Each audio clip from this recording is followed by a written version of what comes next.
Alright, I think we're live, so let's get this party started. What's up, everyone? My name is TempestMask1000, and thank you all for joining me once more here at SpeedGaming for the second run that I'll be doing, the one and only Mega Man Xtreme 2 for Game Boy Color.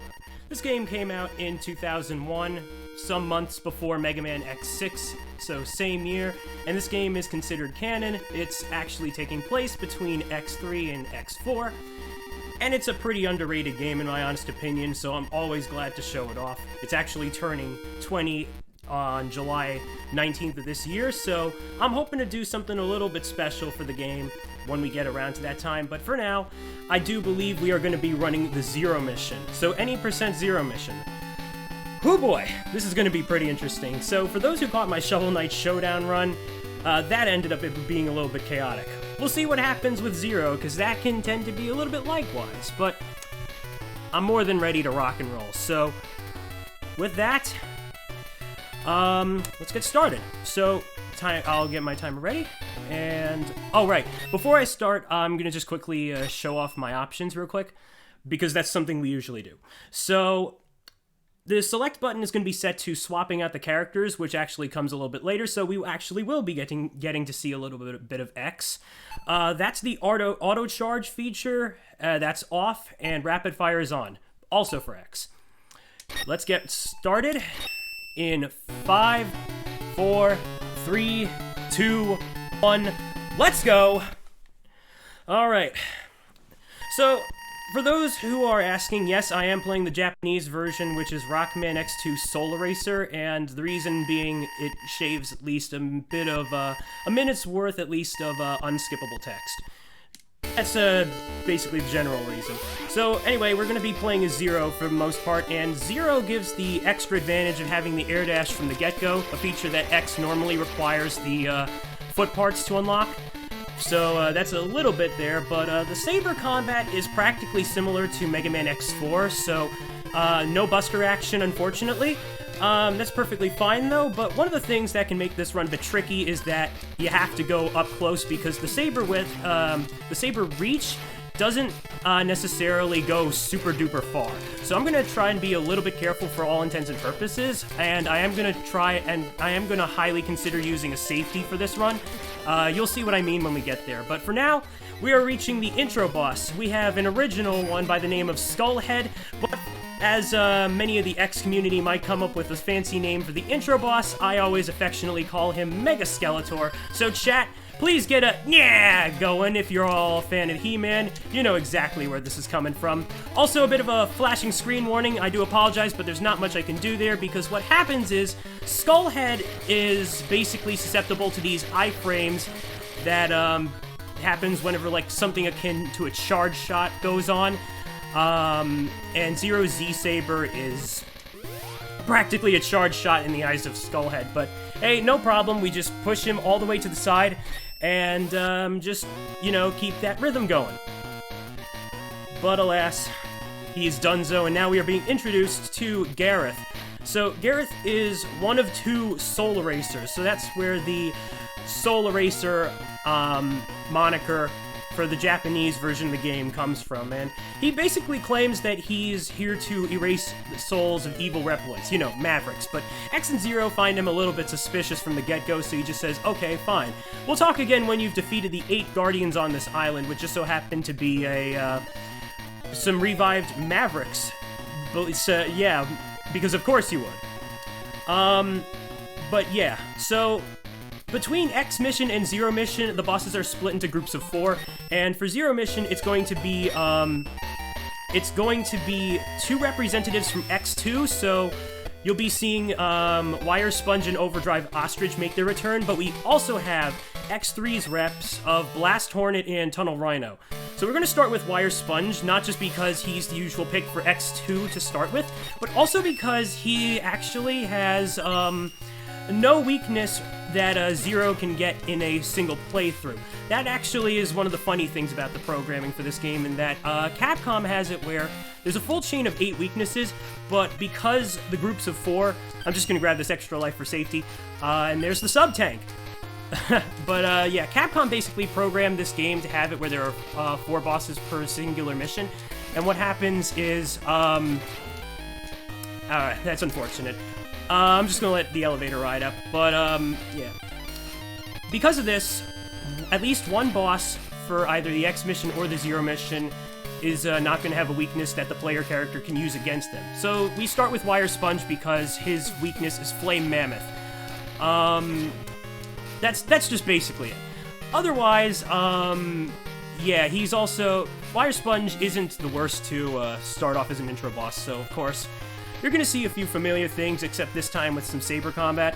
One thing I should mention is that I immediately bought a part from the parts shop, hosted by Iris here. She's alive and well, by the way, because of course, game takes place between X3 and X4. So I got Saber +1, and this is going to make my Saber attacks go a little bit higher already. So here's Wire Sponge. As you can probably tell, the objective is to try and prevent him from getting all angry. So, yeah, I'm just going to try and attack him carefully as follows. And gauge his health out. I'm going to let him drop so that I can, yeah, there we go. Come on. There we go. Perfect. So, we avoided him. I wouldn't say that's the quick kill. We avoided him getting angry, but yeah, that's perfectly fine. So with... Oh, hey, that's a gold. Nice. I got a little time off that. Sweet. So, and yeah, I will be keeping track of my splits throughout the run. So, yeah. Now we're moving on to Tunnel Rhino. Now, funny thing, Tunnel Rhino is weak to Wire Sponge's weapon in this game, but in technicality, it's techniques for Zero. Either ones that you can trigger from the menu, or you gotta do a button combo to activate them. Ooh, that was a little unfortunate. There we go. So, yeah. But at the same time, the lightning technique is not all that good to use, so I'm just gonna not bother with that, but hopefully all should turn out well, because there are a few things that can make Tunnel Rhino a bit challenging in the boss fight. The stage itself is not that bad otherwise, and actually hosts Zero's ultimate weapon through armor upgrades, because get this, Dr. Light has 4 capsules of each containing like a different upgrade for Zero. Not sure why he did that, but I guess he was feeling a bit generous in case the world needed him most, so... Alright, I'm just going to make a quick... Ooh! So much for making a quick decision. I was considering getting the life up that was all the way over to the right side, but I guess the game wants me to go what would be the intended route, where we just usually skip it if we want to, like, get as fast as we can. Because, admittedly, the only life ups that don't waste as much time happen to be the ones from Wire Sponge and Overdrive Ostrich. Anyway, so in this section of the level we have some rising lava. Do not worry though, whenever it comes up, it's not gonna instant kill me. So if I do touch it, I'll be safe. Alright, so those drill enemies are kind of annoying. I'm sure some of you might have fought those things before, and they kind of like to be sore losers when I destroy them, because what happens is... Yeah, how do I put this? They like to fire drills even after I've destroyed them. So, yeah, gotta be a little bit careful. But hey, I'm at good health here, so I have a bit of faith with the upcoming Tunnel Rhino boss. So, Tunnel Rhino, he's gonna try and charge at me, otherwise shoot his drills. I'm just gonna try and avoid taking that much damage, because he can hit you like a truck, and we don't like that.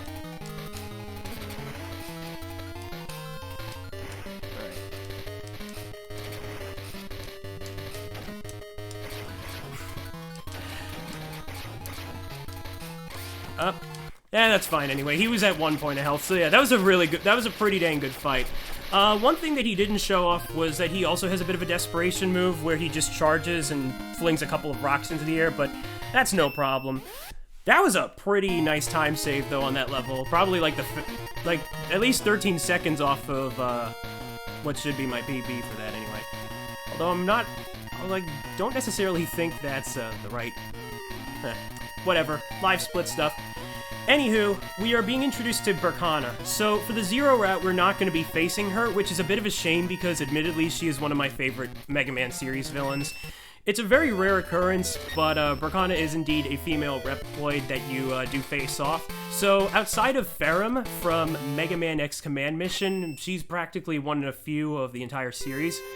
And I honestly appreciate Capcom for including her because I just love her witch design. It's really fantastic. And it's also a much fairer fight than Gareth could ever be, but we'll get to that when we do. So here we have Overdrive Ostrich, and now we have the Ride Chaser stages, but that was very short, very, very short, because now the rest, a good chunk of this stage is going to be me trying to do a bunch of damage boosts through these instant death sandstorm tornado generators. I could have gotten the barrier extender part to expand my iframes there if I wanted to, but I kind of blanked out there, so it's all good. I'm just going to play it a little safe anyway. Yeah, why did I take that damage then? Alright, there we go. Alright. And this one's a bit tricky. I'm just gonna let that one play out because I don't, you know... There we go. There we go. Alright, so coming up next, we got one more Ride Chaser section. Also, I think that Scorpion decided to throw a long bullet that just went across the top of the screen for no reason. That sometimes happens, just a little graphic thing. I'm gonna pick up the, so the life up that I mentioned earlier about the one being on the way, the other one anyway, it's right here. Just don't move. Whenever you come across a jumping section on the Ride Chaser, just assume that you don't want to move, otherwise you're probably gonna die. Because, yeah, while there are two ways to attack, using the up direction and the normal attack button, it's preferred to use up because I do believe it lets you get a little more input that way, whereas using the attack button might not.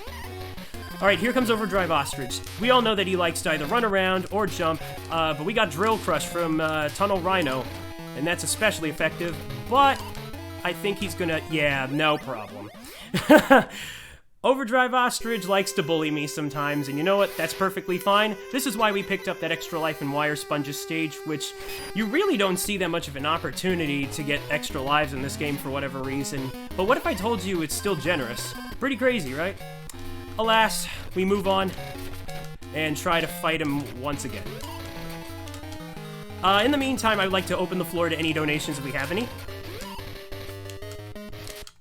We don't at the moment, but I will remind everyone that if you do donate, make sure you put that donation towards an incentive. We do have a Zerma's Fight and Twin Harp incentive tonight for Final Fantasy IV for the Enterprise, as well as Cripple Flag, which is using the cripple on the pillbox, which is always hilarious. So go ahead and get those in, as well as stuff for Octopath Traveler early tomorrow morning.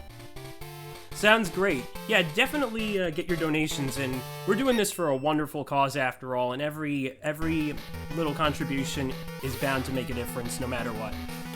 So with that, we are moving on to our final Maverick stage. This is Blast Hornet, and practically my favorite stage because, as you might have noticed, some of the stages for the Mavericks are either very similar to the original format, or in a case like this, you got something that's practically original. And here we're traversing through a bunch of spy copters, the kind of stuff that you see in the X3 intro cutscene, which you see X and Zero down one at Maverick Hunter Base. And this is honestly just super cool to like be able to do that. So I'm gonna perform a bit of a section skip here. It's a little hard to do with Zero, but I'll give it a couple attempts. Ooh, okay. There we go, second try, perfect. So that's a little easier to do as X because when you have his foot parts that give him the air dash, it also gives him the X3 upwards air dash. So as you can imagine, it's much simpler to just do that to get up there much faster. So I'm going to implement the safety strat of getting an actual armor piece by going here, using Drill Crush, and there we go. Here's our one and only Dr. Light Capsule. So I'm going to get the body armor because it has Zero's damage, and that's going to come in handy for some of the more annoying fights.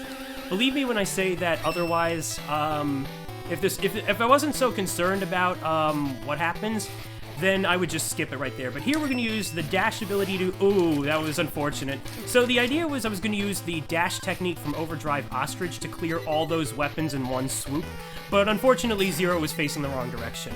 Time for a mini-boss! Alright.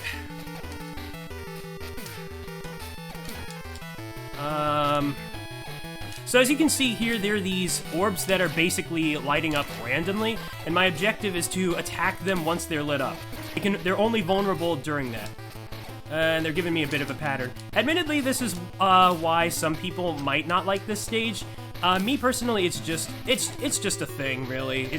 I don't mind it whatsoever, but yeah, we're getting quite a bit of time lost, so... Yeah, there we go. Alright. So now we're moving on to Blast Hornet himself. This is gonna be...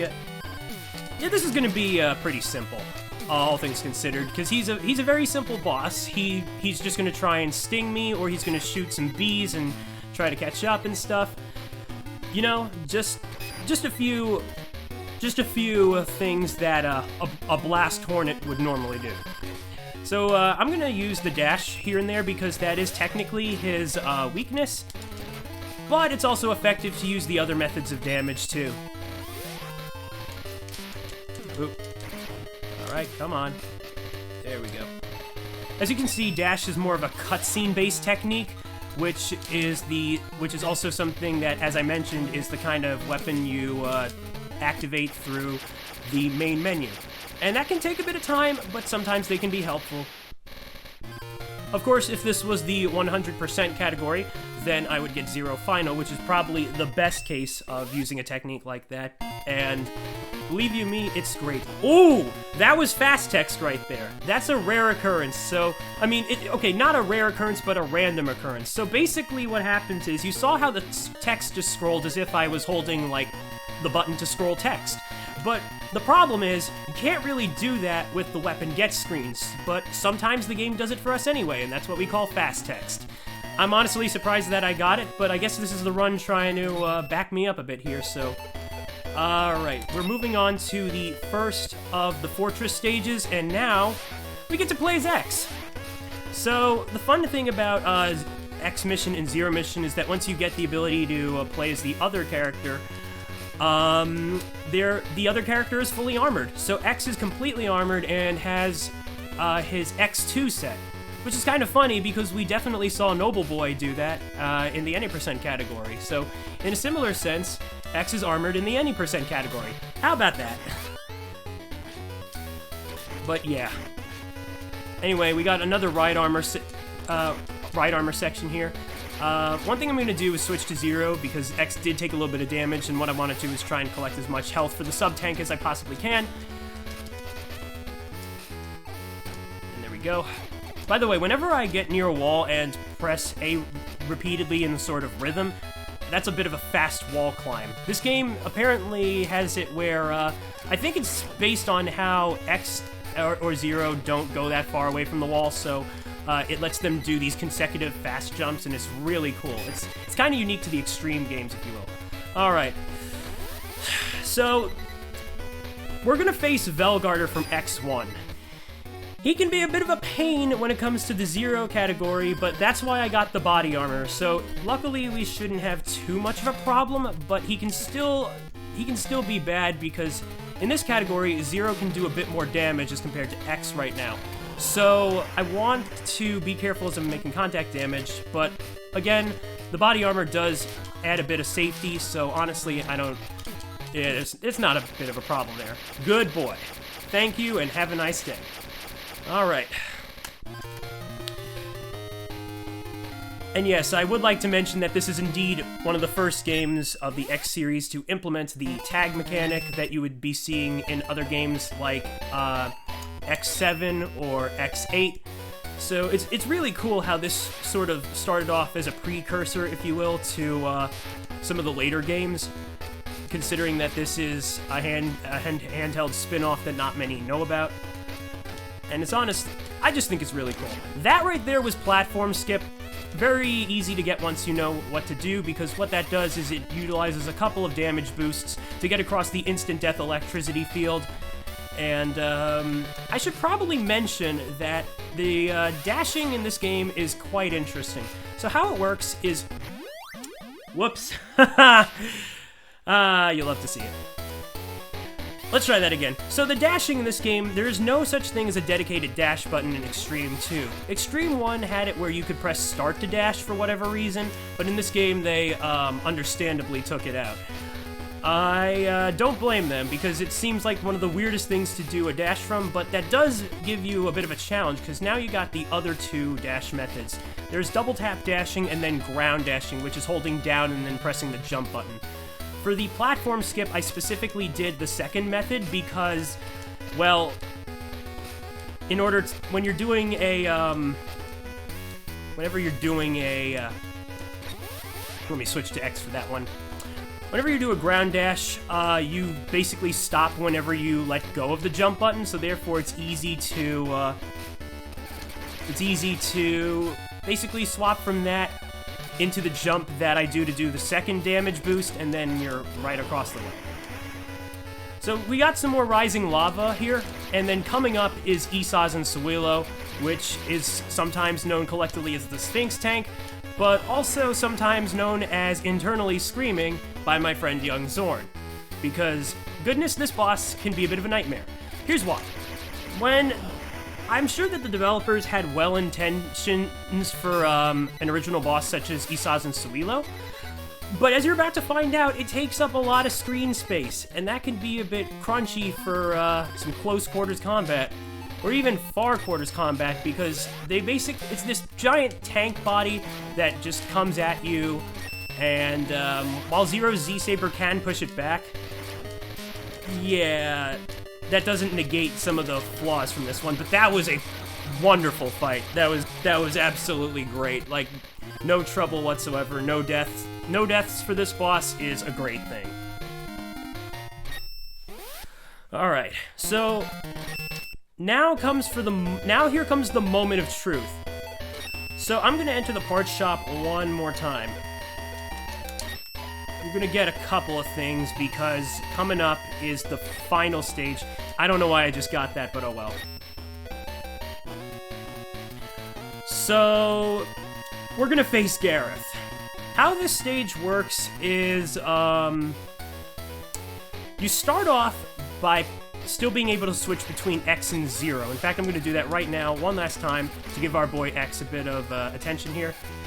And hopefully anything that I can get can fill up the sub-tank, which should be a nice backup in case we have to use it. But otherwise, this is as far as X can go, because now we're getting into a bit of a long dialogue between Berkana and Gareth and our heroes. So from here on, because I'm playing 0 mission, we gotta play as 0 for the rest of the way. If you were playing as X, you'd be fighting Berkana. So at this point, I'd like to once more open the floor to any donations if we have any.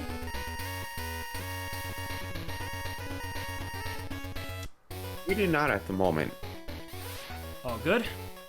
But we definitely got quite a few incentives coming up, don't we? Yeah, absolutely. I did see we had quite a few people from Free Enterprise come over, so if anyone from Free Enterprise wants to get in on a Zeramis Sprite or Twin Harp incentive, go ahead and get your donations in towards those incentives. Just go ahead and click ! donate and you can get your incentives in there. We also have Crystal Swag to use the crystal on the final boss as well. So we have those two coming up for Free Enterprise here in just a few hours. Sweet. I love me a good Free Enterprise. It's always fun to see how the game gets jumbled up and stuff, really. It's a great thing, and and a big shout out to the Free Enterprise community for sure. Anyway, I just skipped what was going to be an instant death wave because apparently, while we don't see any of those because that's normally in an X mission stage in Volt Catfish, Berkana and Gareth try to throw it X and 0's way anyway. But the good news is there are these cutoff points, so what I did was I basically canceled the wave from coming at us because, well, 0 got to a point of the stage where the game just felt, okay, so no point in having this anymore. But here we are, final boss time. So let's see what Gareth decides to do today, because what could possibly happen is he either jumps into the sky and throws 4 spears before falling back down, or he could just stay on the ground and I gotta try and deflect some spears back at him to get him vulnerable. Also, time is coming up. It'll be on the final hit.